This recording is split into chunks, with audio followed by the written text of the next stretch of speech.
بسم اللہ الرحمن الرحیم۔ بسم اللہ الرحمن الرحیم، الحمدللہ رب العالمین والصلاة والسلام علی رسولہ محمد وآلہ واصحابہ اجمعین، اما بعد۔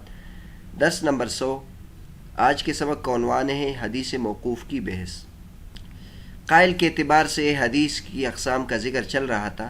قائل اگر نبی کریم صلی اللہ علیہ وسلم ہے تو اس حدیث کو مرفوع کہیں گے، قائل اگر صحابی ہے تو اس حدیث کو موقوف کہیں گے، قائل اگر تابعی تبع تابعی ہے تو اس کو مقطوع کہیں گے۔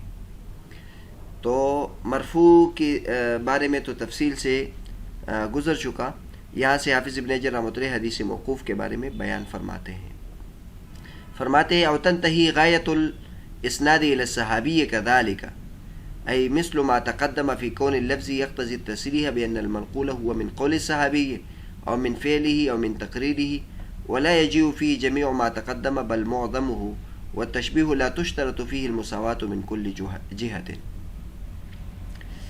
فرماتے ہیں کہ یا سند کی انتہا صحابی تک ہوگی اسی طریقے پر جس طریقے پر مرفوع میں ہم نے ذکر کیا تھا، ای مثل ما تقدم فی کون اللفظ یقتضی التصریح، یعنی بعینہ اس طرح جس طرح کہ گزر چکا کہ لفظ تصریح کا تقاضا کرتا ہے کہ وہ قول جو منقول ہے وہ صحابی کا قول ہے یا اس کا فعل ہے یا اس کا تقریر ہے۔ البتہ اس میں گزشتہ تمام جو احتمالات ہیں وہ یہاں نہیں آ سکیں گے، بلکہ اس کے اکثر احتمالات یہاں بھی اس طرح آئیں گے، اور تشبیہ کے لیے ضروری نہیں ہے کہ اس میں مساوات ہو تمام جہتوں کے اعتبار سے۔ بہرحال حدیث موقوف کی تعریف یہ ہے ما نسب الی الصحابی من قول او فعل او تقریر۔ پھر حافظ ابن حجر رحمۃ اللہ علیہ نے مرفوع حدیث کی تعریف کی تھی ما نسب الی النبی صلی اللہ علیہ وسلم، اور پھر اس کی مختلف صورتیں بتائی تھی۔ ایک یہ کہ وہ قول ہو، دوسرا یہ کہ فعل ہو، تیسرا یہ کہ تقریر ہو، اور پھر قول فعل تقریر میں بھی 2 قسمیں بتائی تھی، ایک صراحتاً ہو اور ایک حکماً ہو۔ یہ تقریباً 6 قسمیں بنی تھی اس کی۔ یہاں حافظ ابن حجر رحمۃ اللہ علیہ نے صحابی کی جو موقوف حدیث ہے اس میں فرمایا کہ اس میں بھی وہی اقسام بنے گی، قولی، فعلی، تقریری اور حکمی اور صریح، یہ اقسام یہاں بھی بنے گی، لیکن تمام کے تمام نہیں بنے گی، اکثر بنے گی۔ اور پھر فرمایا کہ ہم نے یہاں تشبیہ دی ہے کہ کذالک، یہ بھی اسی طرح ہے، لیکن تشبیہ کے لیے ضروری نہیں ہے کہ وہ من کل جہت ہو۔ جیسے مثلا ہم زید جو بہادر آدمی ہے اس کو ہم شیر کے ساتھ تشبیہ دیتے ہیں، تو اب شیر کے ساتھ جو تشبیہ ہے یہ شجاعت میں ہے، یعنی بہادری میں ہے، لیکن اس کی شکل و صورت میں اور اس کے دیگر اوصاف میں اس کی مشابہت نہیں ہے۔ یہاں حافظ ابن حجر رحمۃ اللہ نے یہ نہیں بتایا کہ وہ کن کن جگہوں میں مشابہت نہیں ہوگی بطور مثال، یعنی اس کی مثال نہیں دی۔ شیخ ابراہیم اللاہم نے اس کی مثال دی ہے۔ مثلا تابعی اگر یہ کہے من فعل کذا فقد عصى اللہ ورسولہ، تو اب یہ جو ہے یہ موقوف نہیں ہوگا، حدیث موقوف نہیں سمجھی جائے گی، بلکہ یہ تو الفاظ ہے، یہ مرفوع کے ساتھ خاص ہے۔ یا اس طرح اگر تابعی کہے من السنت کذا، تو اب اس میں یہ نہیں کہا جائے گا کہ یہ موقوف ہے حکماً۔ اوپر تو ہم نے کہا تھا کہ اگر صحابی یہ کہے من فعل کذا فقد عصى اللہ تو یہ مرفوع ہوگی، یا من السنت کذا تو یہ مرفوع ہوگی، لیکن اگر تابعی یہ کہے تو اب تشبیہ کا تقاضا تو یہ تھا کہ یہ بھی موقوف حکمی ہوتا، من السنت کذا موقوف، لیکن یہ بات نہیں ہے، یہ موقوف حکمی نہیں ہوگا۔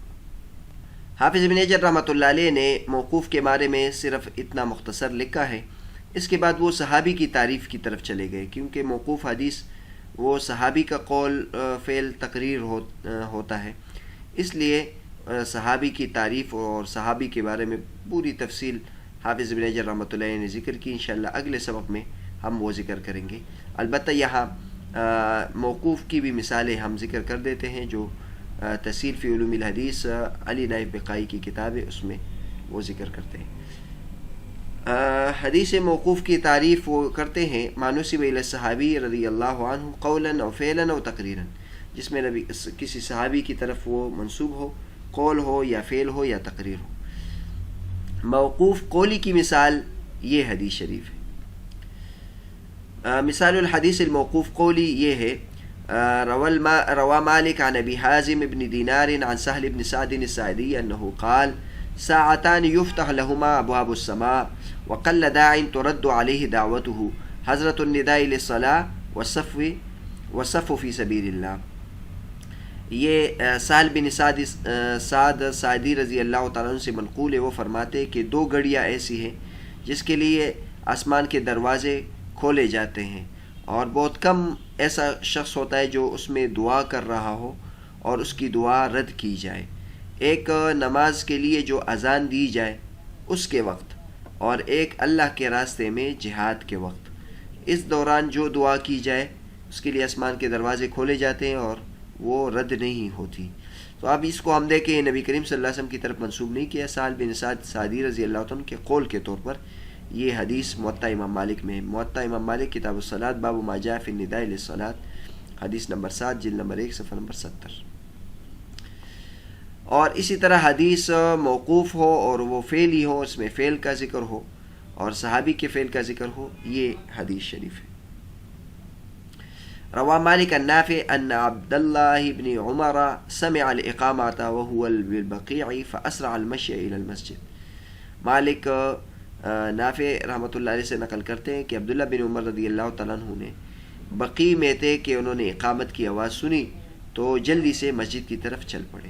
تو اب اس میں عبداللہ بن عمر رضی اللہ عنہ کے عمل کا ذکر ہے۔ یہ حدیث بھی موطا امام مالک میں ہے، حدیث نمبر 9 جلد 1 صفحہ نمبر 72 میں۔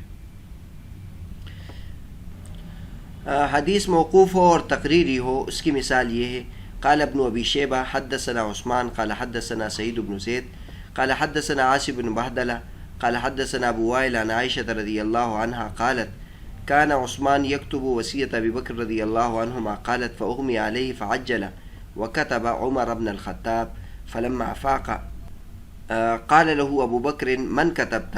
قال عمر بن الخطاب قال كتبت الذي أردت أو الذي أمرك به ولو كتبت نفسك كنت أهلا۔ یہ حدیث ابن ابی شیبہ روایت کرتے، مصنف ابن ابی شیبہ کتاب الفضائل باب ما ذکر فی فضل عثمان ابن عفان رضی اللہ عنہ، حدیث نمبر 18 جلد نمبر 7 صفحہ نمبر 489۔ فرماتے ہیں حدثنا عثمان قال حدثنا سعید بن زید قال حدثنا عاصم بن بہدلہ قال حدثنا ابو وائل، حضرت عائشہ رضی اللہ تعالیٰ عنہ سے منقول ہے کہ عثمان رضی اللہ تعالیٰ عنہ ابو بکر صدیق رضی اللہ عنہ کی وصیت لکھ رہے تھے، یعنی جب ابو بکر صدیق رضی اللہ تعالیٰ عنہ کا انتقال ہو رہا تھا تو ان کی وصیت تھی کہ ان کے بعد کون خلیفہ ہو، تو عثمان رضی اللہ عنہ لکھ رہے تھے۔ تو عثمان رضی اللہ عنہ فرماتے ہیں کہ ابو بکر صدیق رضی اللہ عنہ پر بے ہوشی طاری ہوئی، تو انہوں نے جلدی سے حضرت عمر رضی اللہ عنہ کا نام لکھا، یعنی اپنی طرف سے انہوں نے ان کی وصیت کے طور پر حضرت عمر کا نام لکھا۔ جب ابو بکر صدیق رضی اللہ عنہ کو افاقہ ہوا، ہوش میں آئے، تو ابو بکر صدیق رضی اللہ عنہ نے پوچھا من کتبتا، آپ نے کس کا نام لکھا؟ تو انہوں نے عرض کیا کہ عمر بن الخطاب رضی اللہ تعالیٰ عنہ کا نام لکھا۔ تو ابو بکر صدیق رضی اللہ تعالیٰ نے فرمایا کتبت الذی اردت، جو میں چاہتا تھا وہ آپ نے لکھ لیا، یا جس کا میں تمہیں حکم کر رہا تھا وہ آپ نے لکھا، لیکن اگر آپ اپنا نام لکھتے تو آپ بھی اس کے اہل تھے۔ اب اس حدیث میں دیکھیں حضرت عثمان رضی اللہ تعالیٰ عنہ نے حضرت ابو بکر صدیق رضی اللہ تعالیٰ عنہ کے قول کے طور پر عمر بن الخطاب کا نام لکھا، اور جب ان کے سامنے پیش کیا تو وہ اس پر خاموش ہوئے اور اس کو برقرار رکھا، تو اس کو تقریری حدیث ہے اور وہ بھی موقوف ہے، تو لہٰذا یہ اس کی مثال ہوئی۔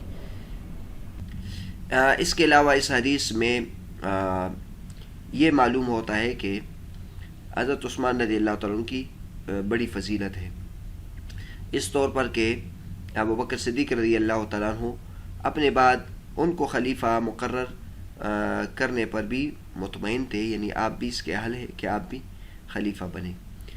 اور حضرت عمر رضی اللہ تعالیٰ عنہ کی بھی فضیلت ہے اس میں کہ حضرت عثمان رضی اللہ تعالیٰ عنہ، ابو بکر صدیق رضی اللہ تعالیٰ عنہ دونوں نے ان کی خلافت پر اتفاق کیا۔ تو یہ حدیث موقوف کی بحث ہوئی، اور انشاءاللہ حدیث موقوف کے بارے میں مزید بحث اگلے سبق میں آئے گی، جس میں صحابی کی تفصیل کے ساتھ تعریف کریں گے۔